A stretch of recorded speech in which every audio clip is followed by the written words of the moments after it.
Good morning, or depending when you're watching this, good afternoon, good evening, or good night. My name's Ross, and as always told, I had a voice radio.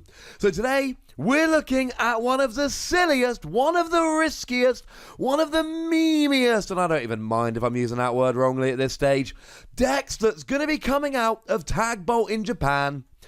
It's the new Gyarados. Now, one thing that weirds me out about this, we're getting, or at least Japan is getting, Magikarp and Wailord Tag Team GX in this set.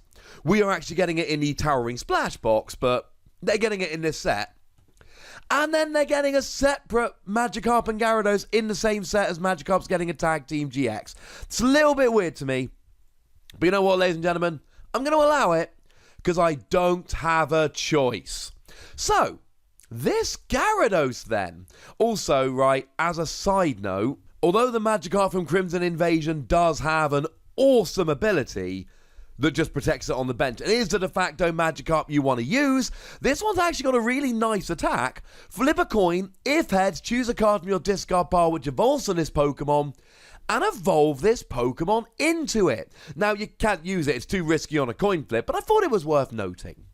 So Gyarados then, 150 HP is a lot for a stage 1, if I'm perfectly honest with you. Although to be fair, Gyarados generally does have 150 HP. The one from Burning Shadows had 150 HP. The one from Dragon Majesty actually had 160, so the way this is a little low.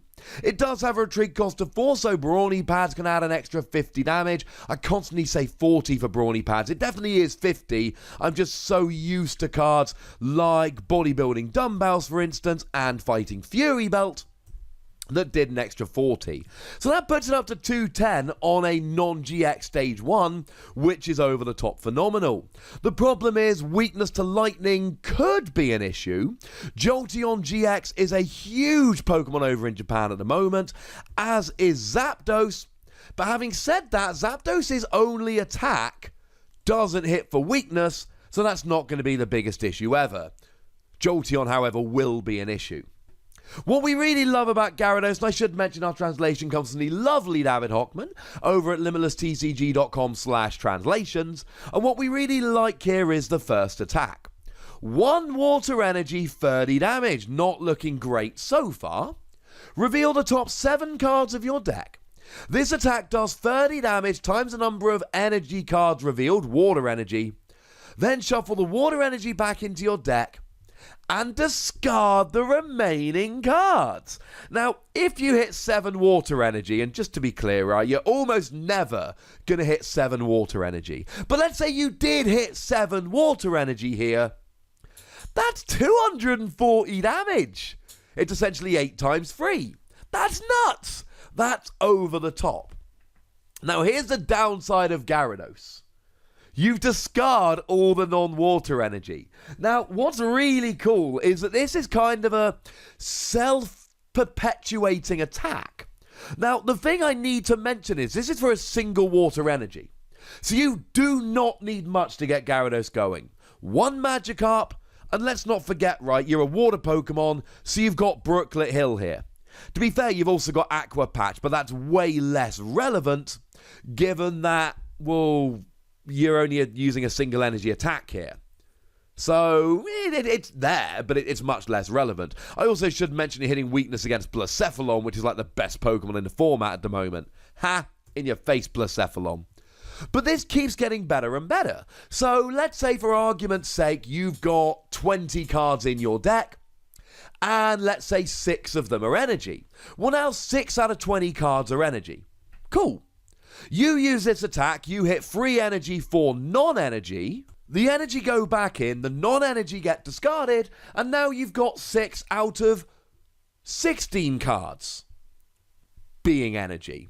And then if the same happens next turn, you've got 6 out of 12 cards being energy, and so on and so forth. Every time you use this attack, it raises the chances of hitting more energy the following turn. And you really don't need much for Gyarados. Here is what you need when you're using Gyarados. Magikarp, Gyarados, 1 energy.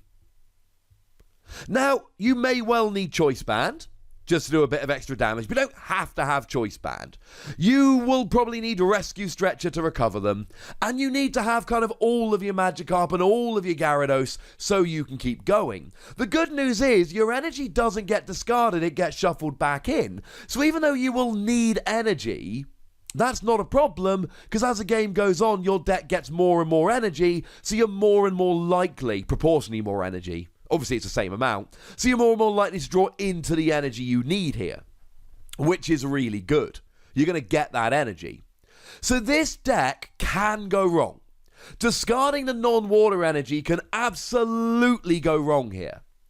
But as long as you've got 4 Magikarp out, and you evolve them into Gyarados, the only cards you really don't want to discard are Rescue Stretcher.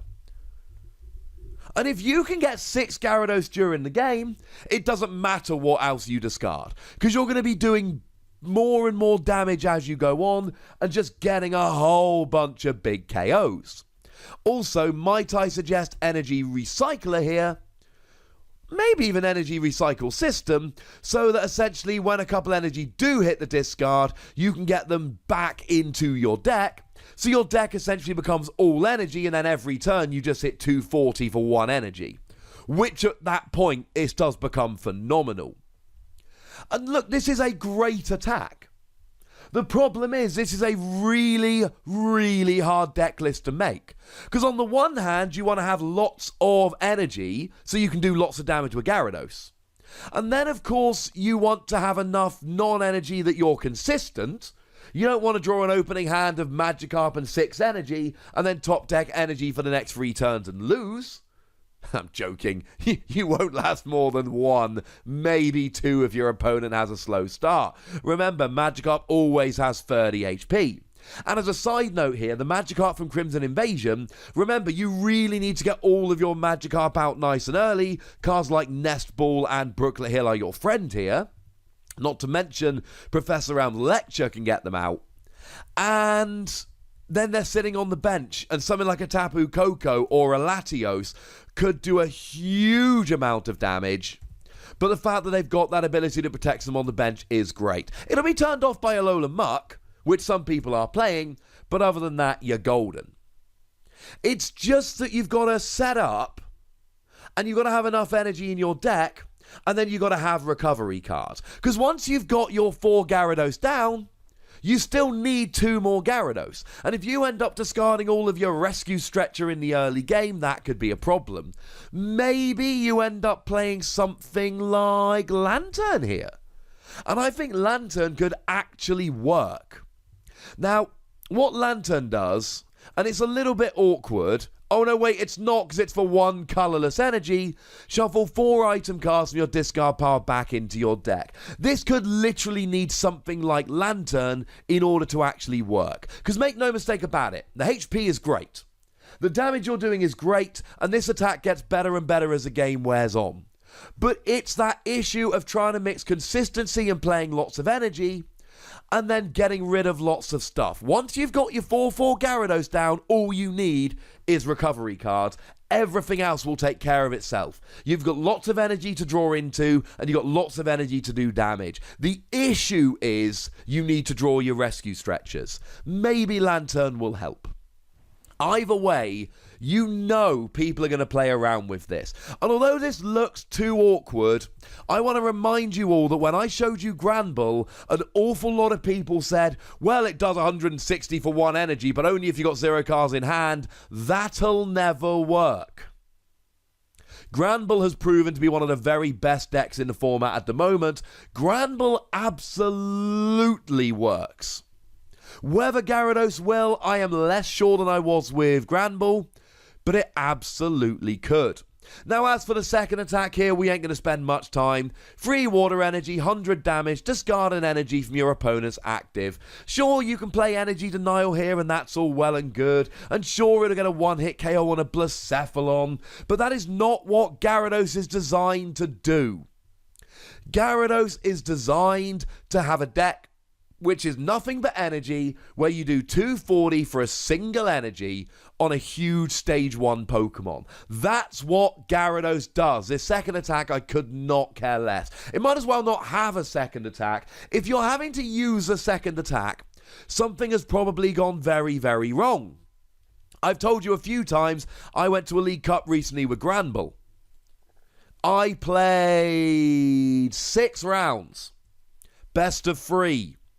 Guess how many times I used Granbull's free energy attack? That's right, there is a huge parallel here between Gyarados and Granbull. Oh, the answer, by the way, is 0. Literally 0. There are games I had an extra energy in hand, so I attached it to a bench Granbull to give it 2 energy, because you never know. Yeah, never, not once. Not once. This could be a really good Pokemon. This could be the next great non-GX deck. This could be the new Granbull or the new White Kyurem, because you can trade with non-GX decks while also getting big one-hit KOs on GX decks.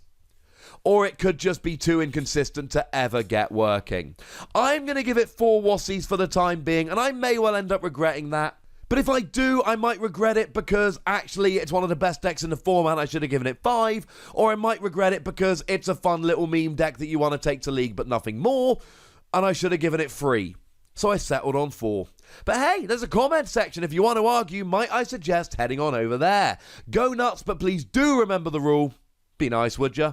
And then make sure you like this video, subscribe to this channel, and follow me on Twitter at the Wassie. Well, that's where I ramble. If you want to support the channel, head on over to patreon.com/PTCGRadio, where you can do that. If you want to watch some live action, head on over to twitch.tv/PTCGRadio. And if you want to see me talk about other games, head on over to youtube.com/WassiePlays. But by far the most important thing, as always, is to look after yourselves until next time. Thank you very much for watching. My name is Ross, and you've been watching PTCG Radio.